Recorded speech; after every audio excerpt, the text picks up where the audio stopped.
Well, it's Sunday morning and I'm a Southern Baptist. Get ready.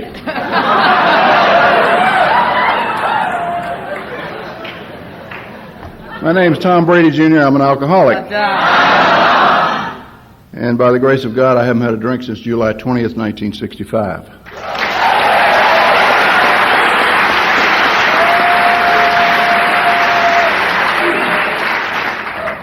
And I'm grateful for that. That's why I'm here. I'm one of those who believes that gratitude is more than a word and more than a feeling. That real gratitude always translates itself into responsible action. I can sit on my butt and tell you how grateful I am, and if I'm not out there trying to give away this gift that has been so freely given me, I'm a liar and the truth's not in me.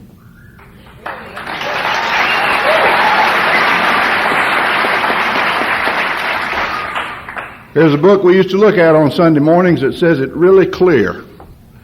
Though I speak with the tongue of men and angels and have not love, I'm like a tinkling cymbal or sounding brass. And to me, love, in the spiritual sense that I've learned in this program, is not a feeling either. Feelings come and feelings go. Love stays. Love to me is responsible behavior towards other human beings based on care, respect, and concern for them and acceptance of them just like they are. Love for me as a recovered alcoholic is to try as hard as I can to bear witness, as the third step prayer says, to those I would help of thy power, thy love, and thy way of life. I'm here today to bear witness. That's an old spiritual term. This is a spiritual program. Alcoholics Anonymous is not based on thought and it's not based on feeling. It's based on action, like all spiritual programs are. Every spiritual teacher who ever walked the face of this earth stressed one thing: do it, do it, do it. Don't talk about it. And they made it very clear that the talkers and the doers were quite of a different school. And so I've tried to be a doer over the years. And I've worked really hard at it. But, with all of my efforts, I'm very aware that without the grace of God and you, I'd be dead now. Think about that for a minute. I'd be dead now. Now, spirituality is often looked at as some far-off, ethereal kind of a thing. And I've learned in this program it's anything but that. It's here, it's now, it's real. Over at the beginning of the 10th step where it says we've now entered the world of the Spirit, to me, that means I have left the past and come into the present. The Spirit is now. You are, I am, God is. And I am now to live in this present time and grow in understanding and effectiveness. And I grow in understanding through steps 10 and 11 and effectiveness through step 12. I do it, and I do it, and I do it, even when I don't want to do it. And I want to talk to you about some of those things. The Greeks have a word for spirit. And that same word means air and wind and breath and life. Let's take breath for a minute. Breath and spirit. I breathe out, I give life. I breathe in, I take in life. If I do not breathe out or give, I die. If I do not breathe in or receive, I likewise die. It's just as simple as that. I spent a lot of my life storming the gates of heaven looking for God. And like an old-timer told me at one point in time, and I hated him when he said it, Tom, God ain't lost.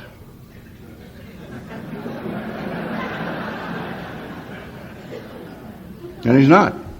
I remember a story told by one of my heroes in this program about 3 little fishes swimming around the ocean one day, and a big fish swam by. And he said to these 3 little fish, "Nice day, isn't it?" They said, "Yeah." He said, "Isn't the water nice?" And swam away. First little fish turned to the second one and said, "What's water?" He said, "I don't know."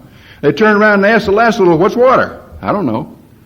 And these 3 little fish spent the rest of their life swimming around in that, looking for that in which they lived and moved and had their being.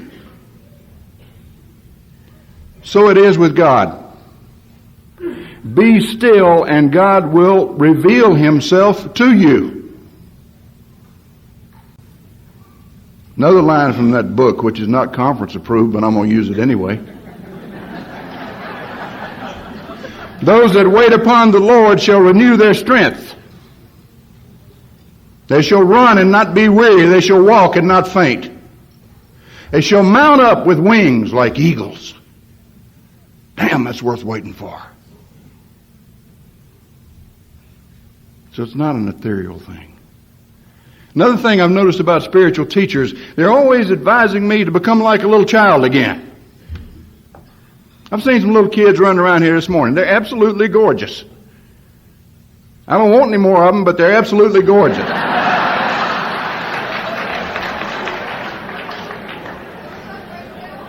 Now, why in the world would spiritual teachers say, if you want to come in my kingdom, you're going to have to become like a little child? Why would they say that? I think there's good reason for it. Little children are wise, honest, open, have a lot of common sense. When I was a little boy, I knew some things before anybody taught me.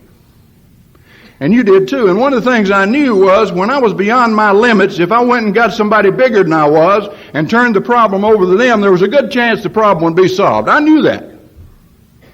And so when I found myself in over my head, I'd go get my daddy or my mama or my sister or get a big stick. I'd get something to even it out. And I knew that. Nobody had to tell me that, you know. I used to have a friend when I was growing up. His name was Ronnie. He's the filthiest kid I ever met in my life. Ronnie had boogers all over the sleeves. It was pick him out his nose, put him in his hair, twist his hair up.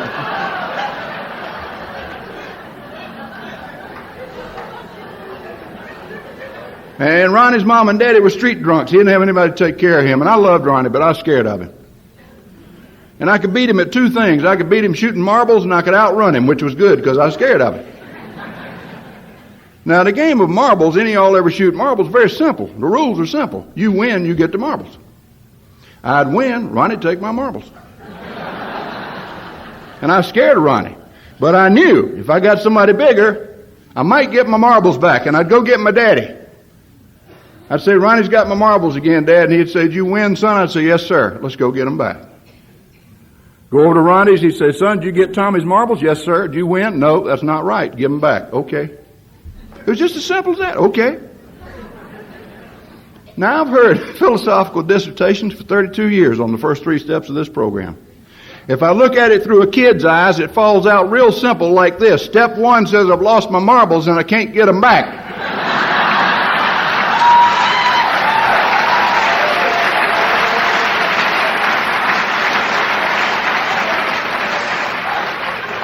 Step two says I believe somebody bigger than me can. And I turn the situation over to the bigger one, and lo and behold, I get my marbles back.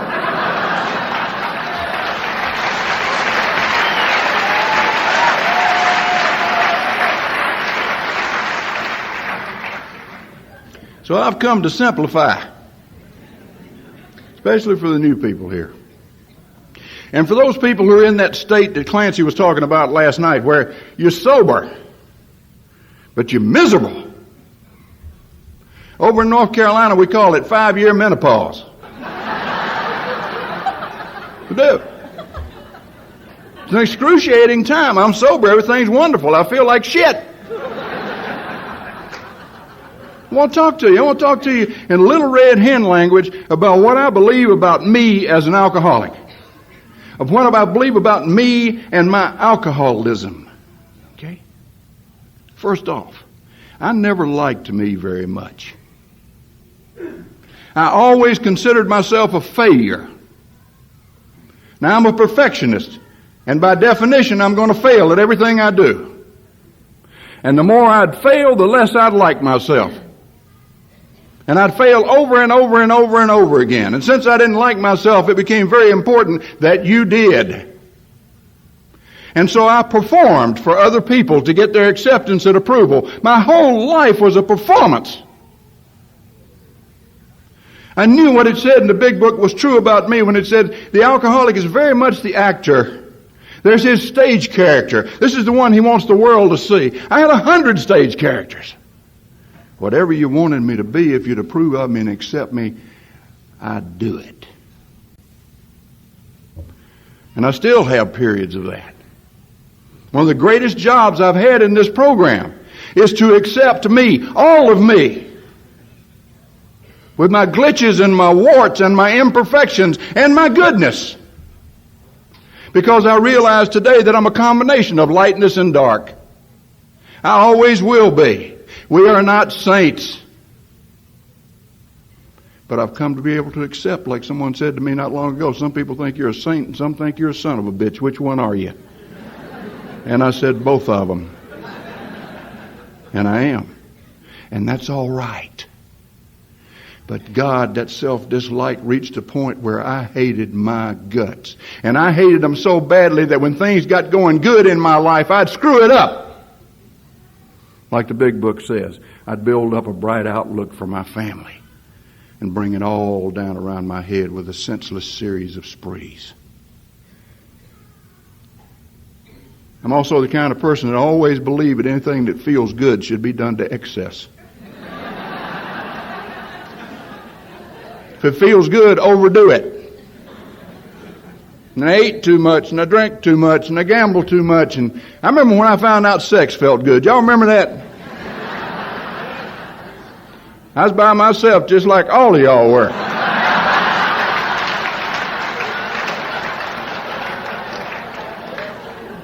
And in spite of some dire warnings from my mother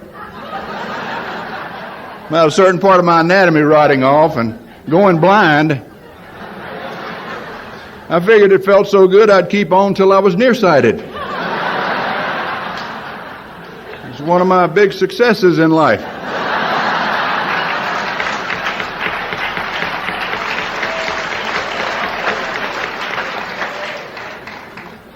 And you know, that's one of the things that drives me today. Clancy was talking about last night. Clancy made a good talk last night, I thought, you know.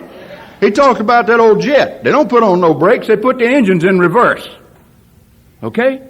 Do you know what feels good to me today? Sobriety. And if it feels good, I can't get enough of it. Same dynamic, different direction. What is the difference? The program and God. The program and God. You do it, you do it, you do it. I've always been looking for magic. Y'all look for magic? I want a magic fix. In between every two drunks, I'd go back to the Baptist church and rededicate my life to Jesus. I know Jesus flinched every time he saw me coming in the door. And I was deadly serious, but I was deadly deluded because I believed that God was a big magician and he was going to tap me and make me well miraculously without any effort on my part, because essentially as an alcoholic, I'm lazy as hell. Let's face it, y'all. We work 90, 100 hours a week on the job. But our sponsor tells us to read 2 pages in the big book, and we simply can't find time.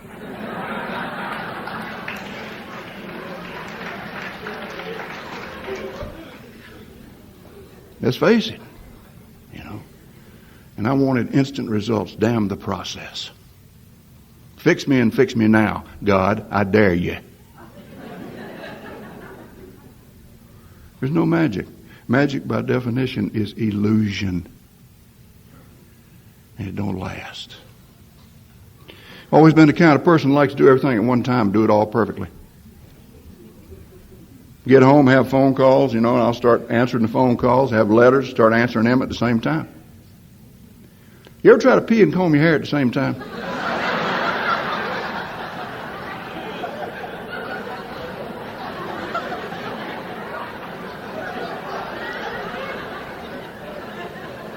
Now, women may be able to do that. I don't know. But when you're 6'3", you're going to miss something. I wake up sometime in the morning, you know, my body's not awake. My brain's going 1,000 miles an hour. I gotta.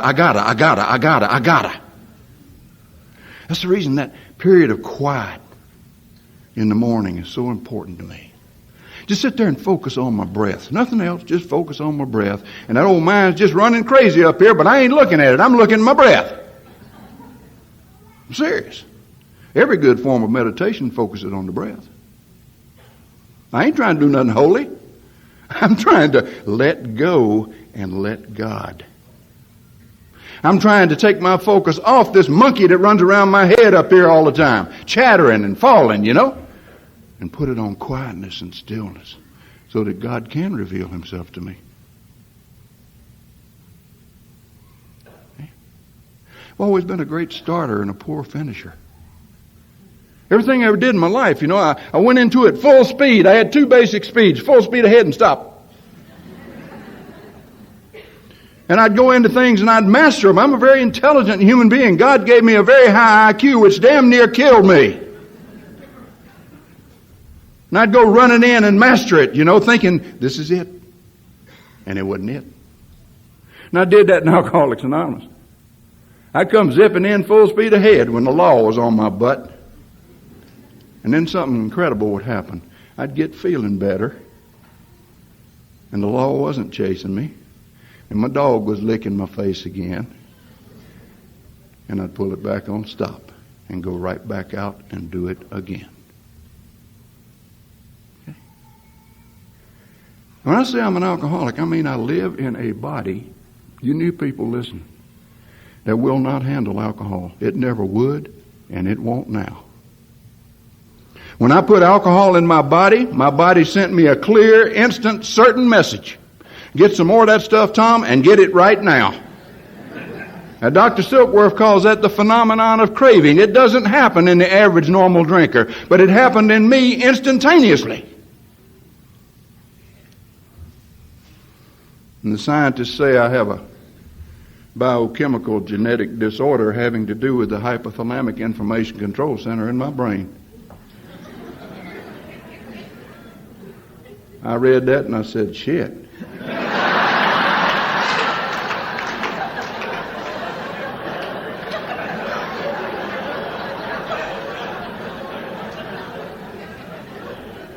And they're right. But who can understand that? And I came to simplify. AA says I'm allergic to alcohol. Same damn thing. Just one word instead of a long sentence with multisyllabic words. How you like that? I got my tongue going early.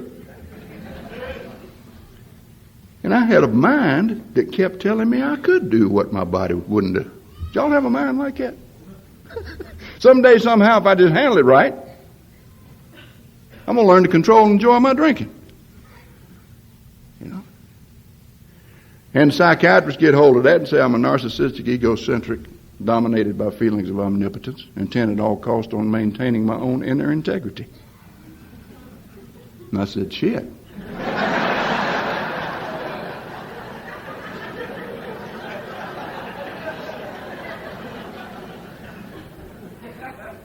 You know what AA says? When it comes to alcohol, I am strangely insane. This is not insanity in the sense of schizophrenia or clinical depression or bipolar. This is insanity of a totally different ilk. Why do I say this? Because it doesn't have to do with mental processes alone. It has very little to do with them. You can't treat it with medications. Alcoholic insanity cannot be treated with medications. You can give a schizophrenic some Haldol and he'll come into the world for a little while. You give an alcoholic some Haldol, he'll be back 10 minutes later and say, give me some more of that shit.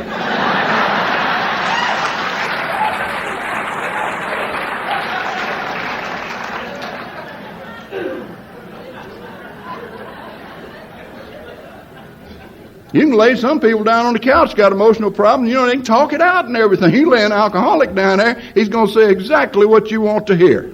Magnified 100 times. Yes, sir, it was my mama. My potty training was terrible. My little potty chair pinched my ass one day. And I ain't never been right. And he said, Psychiatrists are always overly interested in mamas and shitting. You ever notice that?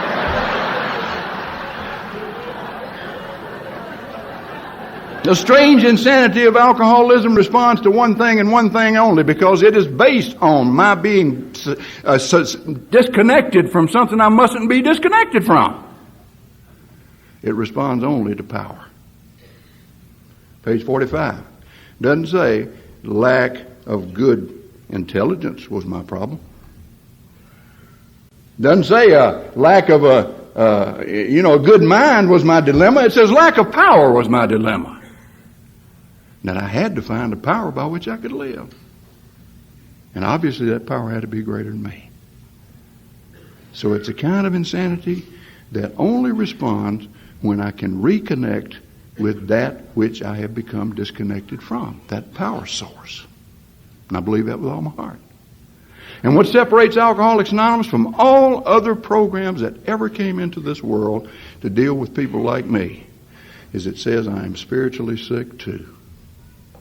And that once the spiritual malady is overcome, notice this please, once the spiritual malady is overcome, I'll straighten out mentally and physically. Not the other way around. Like I did between every two drunks. You know, I'd go down at the finish line, sporting goods store, and get me a Nike outfit. Done rededicated myself to Jesus, and I'd go to the Nike store, put on this new outfit, and I'd work out, and I'd get all physically healthy. Now I'd start reading Aristotle again. Studying a little theology here and a little there, you know, and I'd get all mentally well. Then I'd get drunk. Somehow I missed the problem. You know? What does spiritually sick mean? I told you I'm a perfectionist. I'm also an idealist.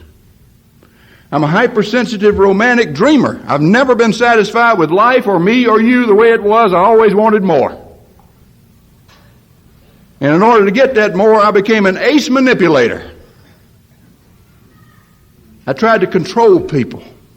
It was important to me to always be right, to always understand everything, to always be in control, because only then was I ever comfortable. And I was a really good manipulator. Only when you manipulate people, you know, they don't like it. I'm talking pages 60 to 62 in the big book, Alcoholics Anonymous. Read it and reread it and reread it. And they fought back, and a wall came up between me and them. And I became cut off from my brothers and sisters, and I believe in the process from the higher power. And I was isolated, separated, disconnected, and lonely.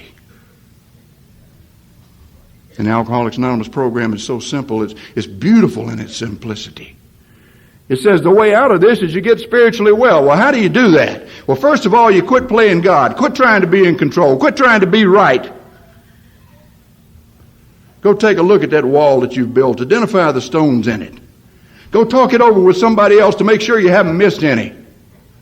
Ask God to remove those stones, just enough of them, so you can be of use to Him and your fellow man.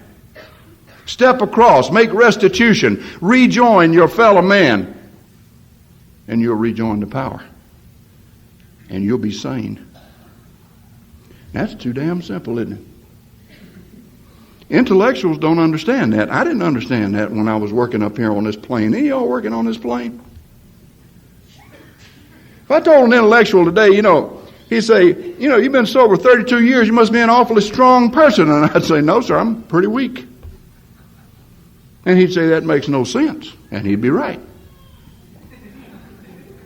Well, you must have fought very hard to win the victory over alcohol. No, sir, I surrendered. And to him, it makes no sense. And he'd be right. What else do you do? I go to meetings. Oh, group therapy. No, sir, it's not group therapy. It's a bunch of drunks sit around and talk to each other. Lie a lot, too. And he says that makes no sense. And I say, I know it doesn't.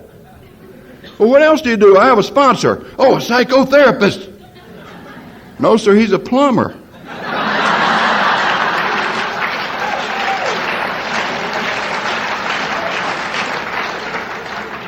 And he says that makes no sense. I said, I know it doesn't.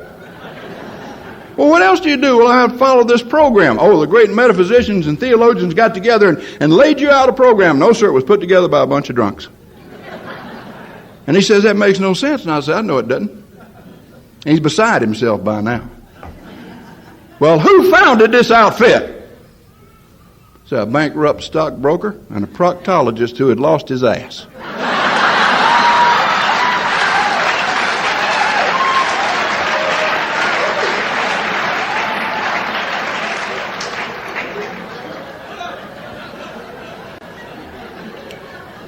Put this in the bank. What may seem like nonsense intellectually is real sense spiritually.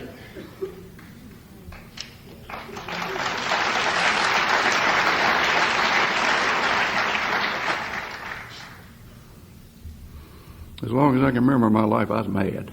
Y'all have been mad? I don't know what I was mad about. I was just mad. At everything, I guess, you know. And later on in my drinking days, when I was drinking, the anger would come out big time. And I was always afraid. You know, we talk about fear as if, you know, it's a many-splendored thing, and it is, but fear is just one great big ball, the way the program teaches it. It's got lots of tentacles like an octopus, but fear of this, fear of that, but fear is fear. And I was scared. And I had a lot to be scared about. I was the ugliest baby you ever saw. The doctor asked me one time, how you know that? I said, my mama told me. She wouldn't take me out of the house for 6 weeks. I was on the face of the earth. She didn't want anybody to see me. He said, oh, that must have been traumatic for you. I said, no, sir, I've seen my baby pictures. Mama's right, I was ugly.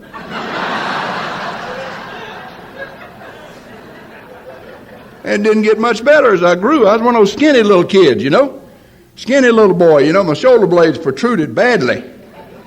And I'd pull my shoulders around to try to compensate, and my little chest would disappear. Had little old skinny bird legs, and Mama made me wear knickers. Any of you guys have to wear knickers? Somebody told me not long ago, knickers are coming back. I said, not on my ass, they ain't.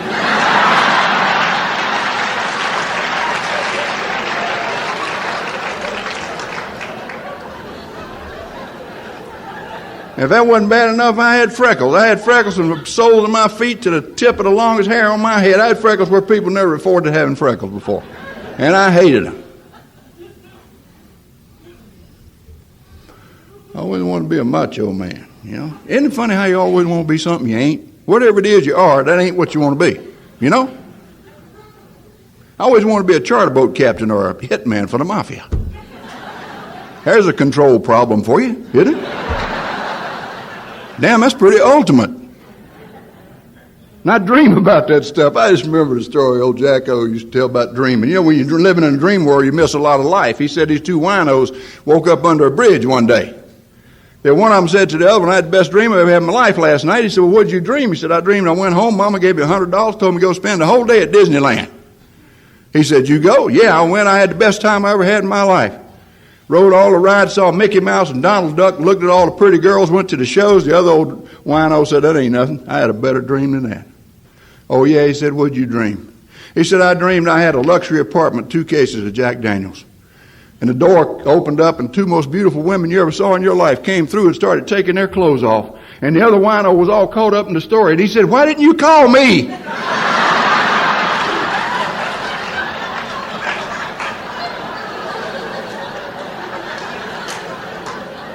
He said, I did, but your mama told me you was at Disneyland.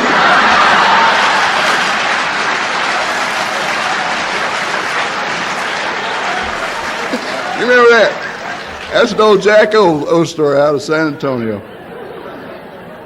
I want to be a macho man. And my mother had 4 big old brothers. And the most macho one was my Uncle Durwood. They called him Dud.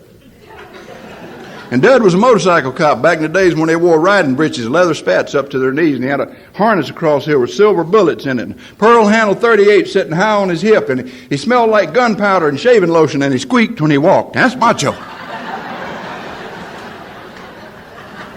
And that's the way I wanted to be, but on top of those freckles and that skinny body was the most beautiful shock of snow white hair you ever saw in your life. And all of my macho uncles called me Puddinhead.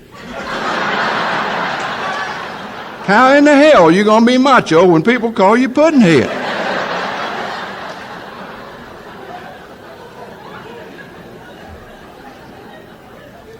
But you know, I remember in retrospect when I was sitting behind my Uncle Dud on that police motorcycle with my arms wrapped around him, I was not afraid. Even then, I needed a higher power. Uncle Dud's 88 years old now. He's my hero. He's always been my hero. I tell him that, and it just tickles him to death. The man can lie like nobody you ever heard in your life. Every time he tells me one of them old police stories, the guy gets bigger. You know what I mean? And he shot further and that kind. I just love it. You know, he's a wonderful man. I told him you can't die. He said, why? I said, I want no hero. He said, okay, I won't die. And he ain't died yet. We need heroes in this program. I believe that with all my heart. I'm not talking about idols. Some poor sucker makes a good talk and you put him up on a pedestal somewhere and you wait for him to make a mistake so you can bust his ass wide open. That's what idols are made for, to destroy. I'm talking about heroes. The people in this program get out there and do it, and they make big mistakes, but they get up and they do it again, and they do it again, and they do it again. Do it, do it, do it. These are the heroes. These are the ones I can follow. And but for my heroes, I would not be alive this morning.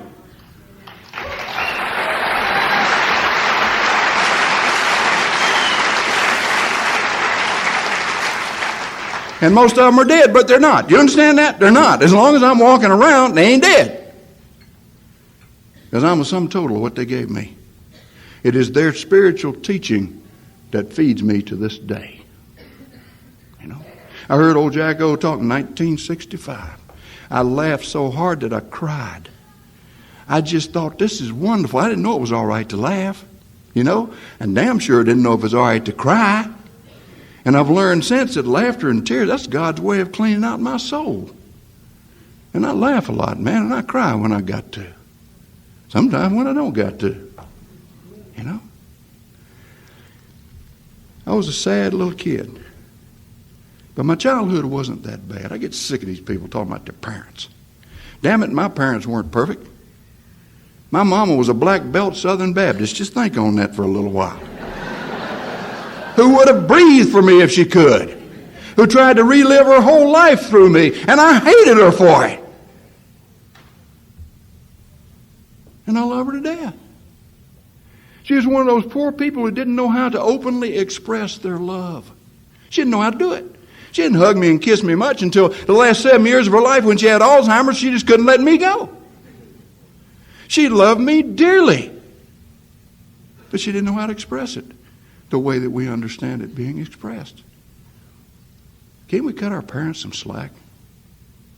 Can't we do that instead of blaming them for everything?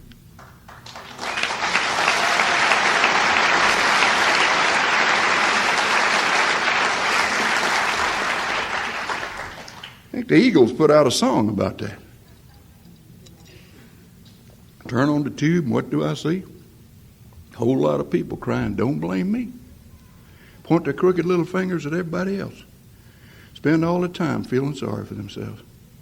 Victim of this, victim of that. Your mama's too thin, your daddy's too fat. Get over it.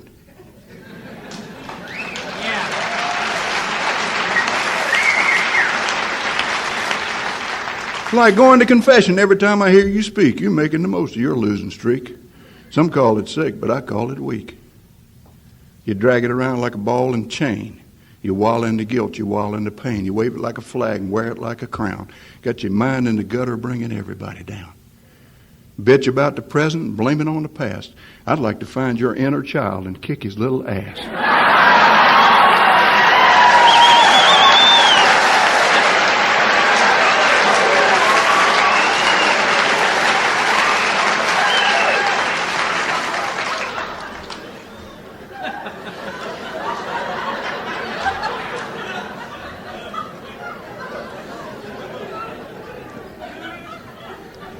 My mom and daddy did a good job with what they were given.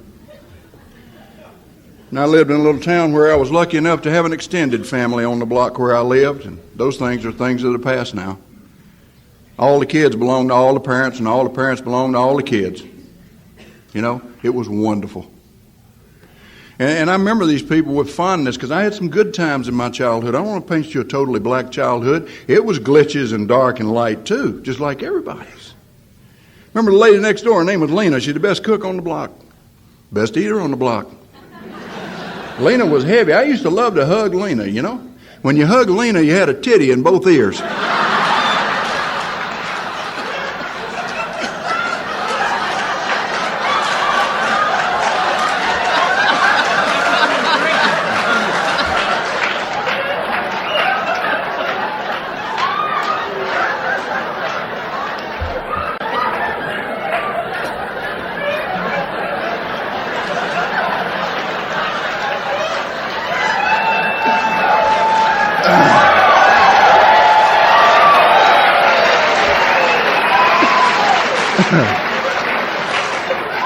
I didn't know she knew Lena too.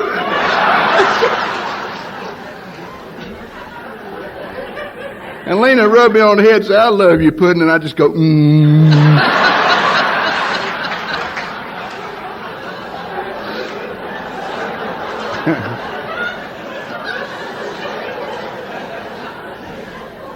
And you know, old man Lucas would come out of the house and he'd be going down to slop the hogs down at the hog pen. And I'd get in that wheelbarrow of his and ride down to the hog pen. While he fed the hogs, I'd go over to the creek and wade and drink cold water and catch some crawdads. That was wonderful. And I'd take off my shoes, you know, and walk on home down that path. And life was good, man. And I'd go home and lay down on the grass and look up in the sky. I wasn't looking for nothing. It was there, so I looked at it. That's what kids do. If it's there, shit, they look at it. And I'd say, ain't that beautiful? I wonder who made it. Do you remember having thoughts like that? Cloud go over, nice cloud, wonder where it came from. It'd go west, I wonder where it went. Didn't try to figure it out. I just put it in my memory as a pleasant experience and moved on to my next one. And I go to the movies every Saturday, you know. It costs 9 cents to see a double feature movie. With a serial like Flash Gordon and Buck Rogers. And some good cartoons, you know. Bugs Bunny and Tweety and Porky Pig. Not this crap they got on TV now. I mean, it's a disservice what they do now. Wile E. Coyote is one of my role models.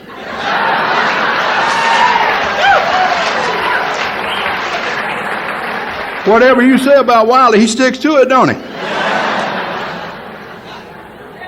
And these cowboys, man, they were wonderful, you know. And the man next door ran the theater, and popcorn, fresh popped, was a nickel a bag. And you run out of popcorn, he knew you had no money, and he'd fill up your popcorn, you know. And so I'd spend the whole day every Saturday at the movies. It was wonderful. And you remember some of these guys? You remember Hopalong Cassidy and the Durango Kid and Rocky Lane and all the Sunset Carson. Wild Bill Elliott, there's a good one. Wore 2 silver 6 guns turned backwards. You draw down on Bill, he'd spin them guns and shoot yours out then. You didn't have to blow your guts all over the screen, you know. My favorite cowboy was Lash LaRue. Called him Lash because he carried a bullwhip. You draw down on Lash, he whipped the gun out of your hand. Lash was cool, man. I was watching Lash one day, and he's standing up on the roof of the saloon, done run all the bad guys out of town. He popped his whip, and his horse run by. He leapt into the saddle, popping that whip, riding off into the sunset, and tears came to my eyes. It was magnificent. Sat through that movie again and again and again, see old Lash ride off in the sunset. And you know you got to emulate your heroes. I went home, got a piece of rope, went up on the garage. Little boy next door had a pony named Beauty. I said, John Q, go saddle up Beauty, and he did. I said, now walk her past the garage, and he did. And I popped my rope and leapt into the saddle. When I hit it, you could hear me screaming, Myrtle Beach.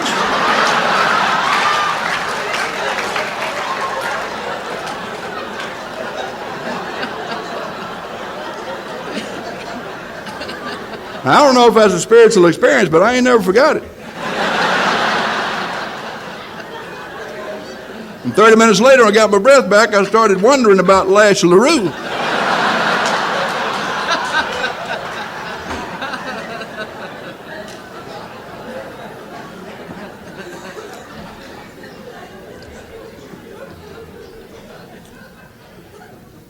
But something was missing, and I knew in my insides it was missing.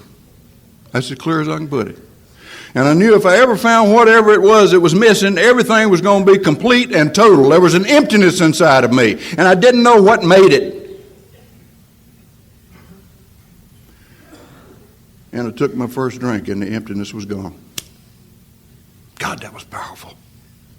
God, that was powerful. And it was magical. I didn't have to work for it. And it felt good. And I liked it, and I wanted more. 15 years old.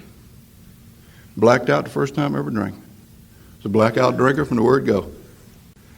By the time I'm 16 and 17, with this answer of mine that I had found, I was being locked up regularly in the Wake County Jail in Raleigh, North Carolina. My father on the board of deacons for 50 years. My mother hostess of the Tabernacle Baptist Church, and their sons making the social pages.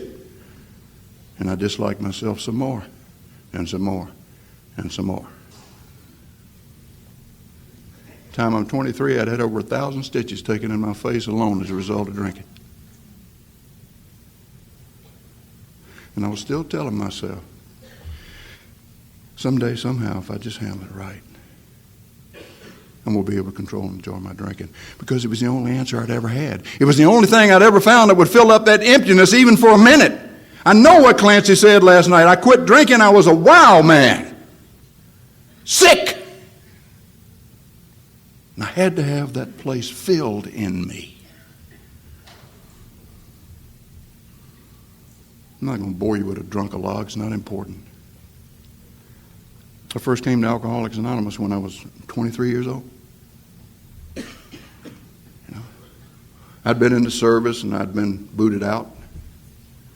I'd been in several colleges and I'd been booted out. I'd just gotten out of a psychiatric ward and I was booted out. I was thrown out of the psychiatric ward. The Cherokee Indian up there wouldn't do what I told him to do. I beat the shit out of him. I'm laying up at Mom and Daddy's house drunk. Ain't it funny how you hate your mom and daddy and you blame everything that happens to them on it, but your ass gets drunk and you need help, you end up at Mom and Daddy's. And I'm laid up there drunk. Mama goes down the street to a little florist shop run by a little guy named Simon Parker, and Simon happy. He running around there happy, man. Got this little medallion around his neck. She said, Simon, what you so happy about? He said, Miss Brady, I've never told you this, but I'm an alcoholic, and I'm in recovery. And last night was my 7th birthday, and they gave me this medallion. Isn't it beautiful? And if you ever know anyone I can help, Miss Brady, just let me know. Mama took him by the arm and said, come on, Simon.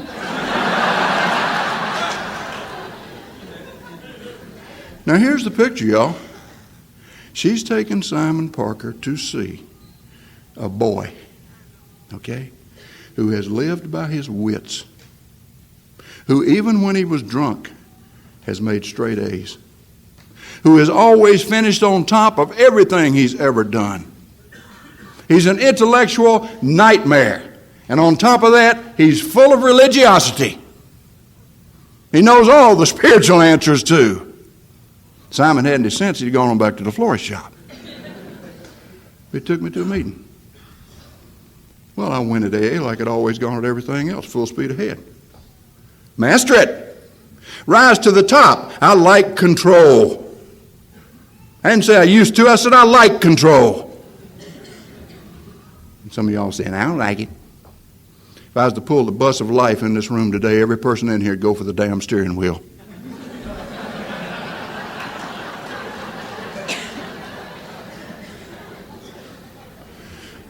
"12 steps on one side, 12 traditions on the other." I got a partial photographic memory. It was duck soup. I had them. Guy standing up front with a blue book. Everybody listened to him. He was in control. I like that. I got me a blue book. Started memorizing. I can quote great passages of the book Alcoholics Anonymous to you right now, but I don't have to anymore. What a relief. But it's all I had. The same old persona came to Alcoholics Anonymous. Yeah, I wanted to stay sober on my terms. And for the next 7 years, the longest I ever stayed dry was 89 days. Now, I knew all the answers. You intellectuals hear me? I knew the words. I didn't do the action. I didn't do the action. And I wondered why. It's like Chuck used to say, the turtles of life were passing me by like they was riding motorcycles. I know that feeling. I'm that close to the switch and I can't reach it. Everybody else is reaching it. I can't reach it. And that's true. I can't. I missed a big point. This is a we program.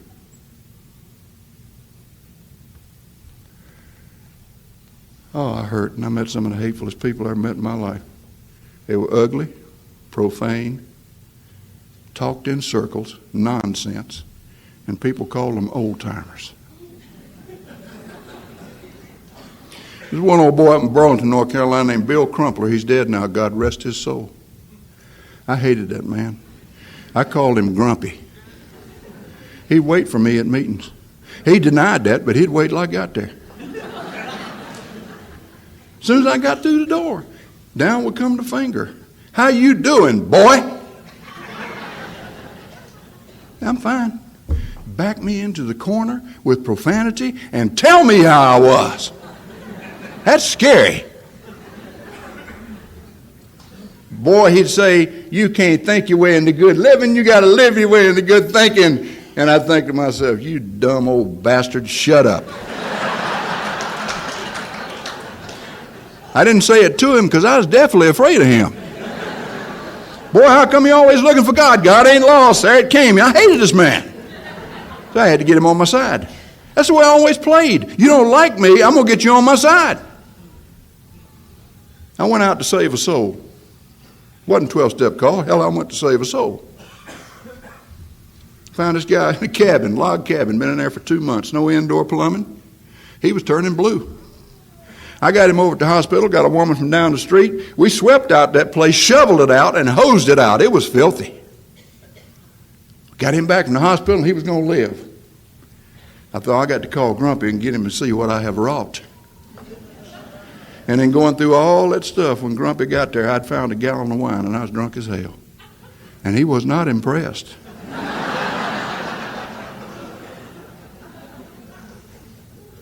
So I tried to wow him with my intelligence. Isn't it funny how they always come to me last in discussion meetings? It was like the meeting was over when they got to me. And I'd say, Aristotle said so-and-so, and Plato said so-and-so, and Grumpy would turn around and say, shut up, boy.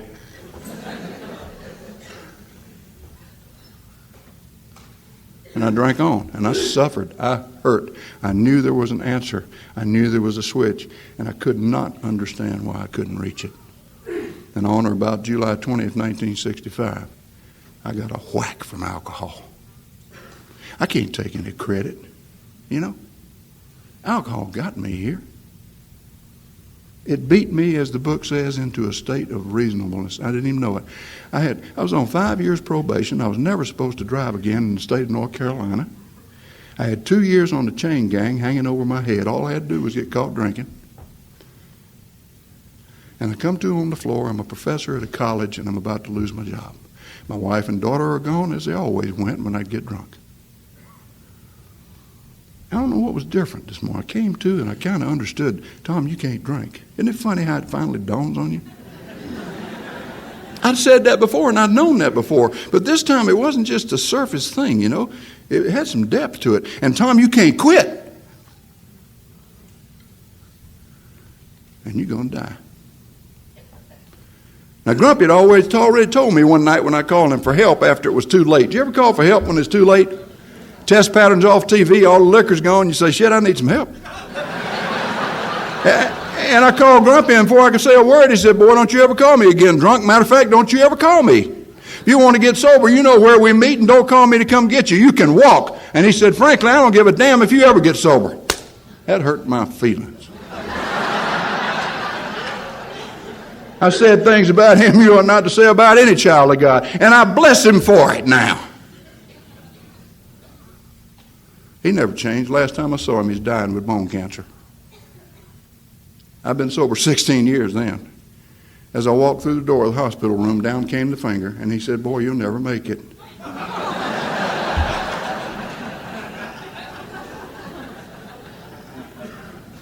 God bless him. He's one of my heroes.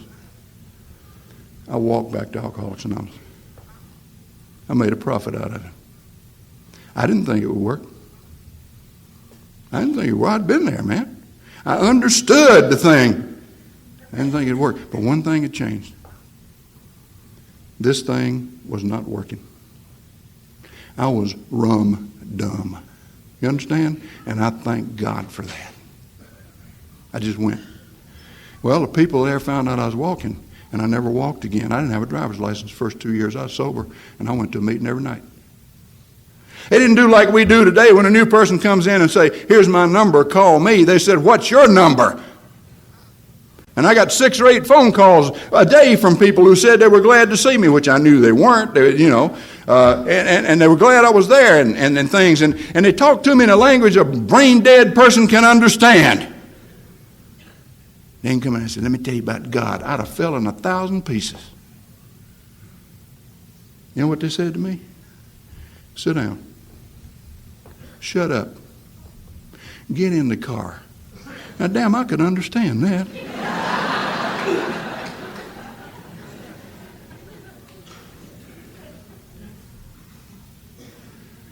I kept coming. Grumpy was later to tell me, Vanoy, the only thing I ever did right was I kept coming back.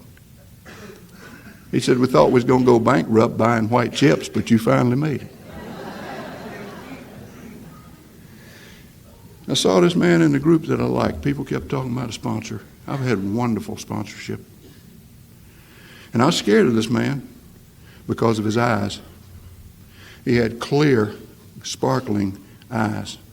The kind that you believe will see right through you. But I liked him, and I liked the way he moved. He bore witness. And I walked up to him and I said, I'm Tom, I don't want to die. Will you be my sponsor? And he turned on me and said, boy, I've heard about you. They tell me you're not just an alcoholic, they tell me you're crazy. And I'll help you on one condition. I said, what's that? He said, we will do it my way. And I don't know but one way, and it's in the book, Alcoholics Anonymous. You want to do that, boy? And you know what I said? Yes, sir. Somehow, I had found the answer for me to success in this program. As Tom Powers used to say, read the directions on the idiot card and carry them out. You ever notice how brilliant your sponsor seems before you ask them? And then they go dumb on you immediately? He said, first thing I want you to do is go to meetings early. Shake everybody's hand and ask them how they're doing. I said, I don't want to go to meetings early. I don't care how they're doing, and I don't want to shake their hand, and why do I have to do that? And my sponsor said to me, boy, you don't ask me why. You do what I tell you to do. A lot of people confuse a counselor and a sponsor. They ain't the same. I got a master's degree in counseling. If you're impressed by that, fine, I'm not. But you know, sometimes a counselor would tell you to do something like that, and they'd say, how does that make you feel? My sponsor didn't give a happy shit how it made me feel.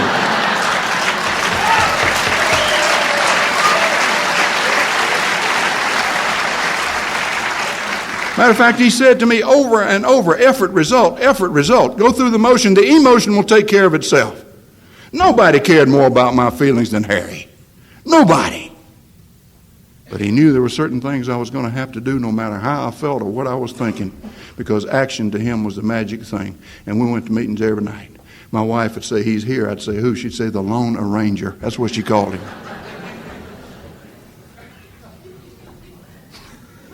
I went to meetings, I shook everybody's hand. It must have been really funny. You know, I'd stare at the floor. I didn't look at nobody. They might see me. And after a few weeks, I saw some knees. Saw some hips. Wish I'd have skipped that part. Haven't got time for that today. Nice hips, man. And then I was looking them in the eye, and I was glad to see them, and I did care how they were doing, and they were looking back, and I knew that they felt the same way, and all of a sudden that emptiness inside of me was gone. Man, I was home. I've been home ever since.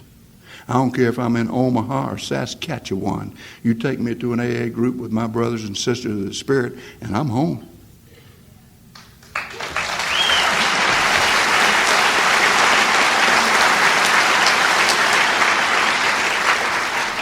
And I found the secret of the whole spiritual way of life, as far as I'm concerned. The word we. First word in the foreword of the first edition of the book, Alcoholics Anonymous, is we. First word in the first step is we. We is used more times in that book than any other pronoun in the world. I couldn't do it. In and of and by myself, I'm a dead person. I allow you to help me by following your directions, and I'm alive. That's power. The power of community is so underestimated. Sometimes I just go to a meeting, you know, because that's what I do. I remember telling my wife one time, I was in bad condition, furious about something. I didn't know what. Where are you going? I said, I'm going to a meeting. You think it'll help you? Hell no. Well, why are you going? Because that's what I do. Got home that night, she said, did it help you? I said, hell no. Went out the door the next night. Where are you going? To a meeting? You think it'll help? Hell no. Did that about 4 nights. Come in the house. She said, help? I said, hell yeah. This is what I do. This program changes character. Character is not changed by thought. Character is changed by action and action only. I do something and do something and do something and do something until I become it. And I ain't after the big stuff anymore like I used to be. I ain't ever going to be totally honest. Ain't no way, man. Unselfish? Come on. Purity is out, Jack. But you know what I try to do? I try to get to the lesser principles, which I think are the most important and the most forgotten. You know what I try to do every day? I try to be kind to everybody I meet. I try to be polite, understanding, compassionate. And notice the word try. And if I can go to bed at night and say, Tom, did you try? You know? And I can answer yes. I'm an unqualified success. And my father's the most beautiful man I ever knew. Gentlest, kindest, sweetest man I've ever known. He exuded love. He didn't have to say the word. He was it. It's amazing. He was a real Christian. And it's amazing how he would bond with old timers. It's like they knew each other all their lives. You know. When I was 18 years old, Judge gave me an alternative. Go to jail or go to service. And I got patriotic quickly. And this daddy who adored me took me down to the bus to send me off to the United States Air Force. And while he was telling me how much he loved me, he had his hand planted firmly on my butt, pushing me in that bus. He died with lung cancer. And he and I have become such good friends again. And I was with him when he died. And the day before he died, he turned over and he said, son, am I going to die? And I said, yes, sir. He said, when? I said, the doctor says real soon. Does that frighten you? And you know what he said to me? It's not an AA member. Yeah, it frightens me, son. But I learned a long time ago. You give the fear to God and go about your business. And then he said something to me, God, I ain't ever going to forget. You can have everything else. He said, Tommy, I love you. You're one of the finest men I've ever known in my life.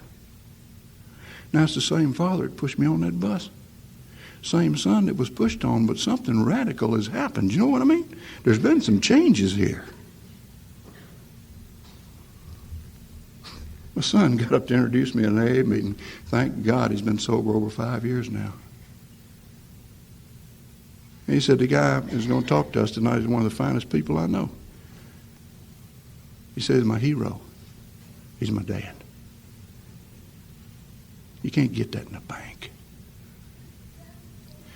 I read words into the big book for a long time that were not there. I think we all do. I'd read those so-called promises on page 83 and 84, you know, and I'd add words to it. We're going to know a new freedom and a new happiness continually. Fear of people and economic insecurity will leave us forever. You know how we always add words to that? Well, that ain't so.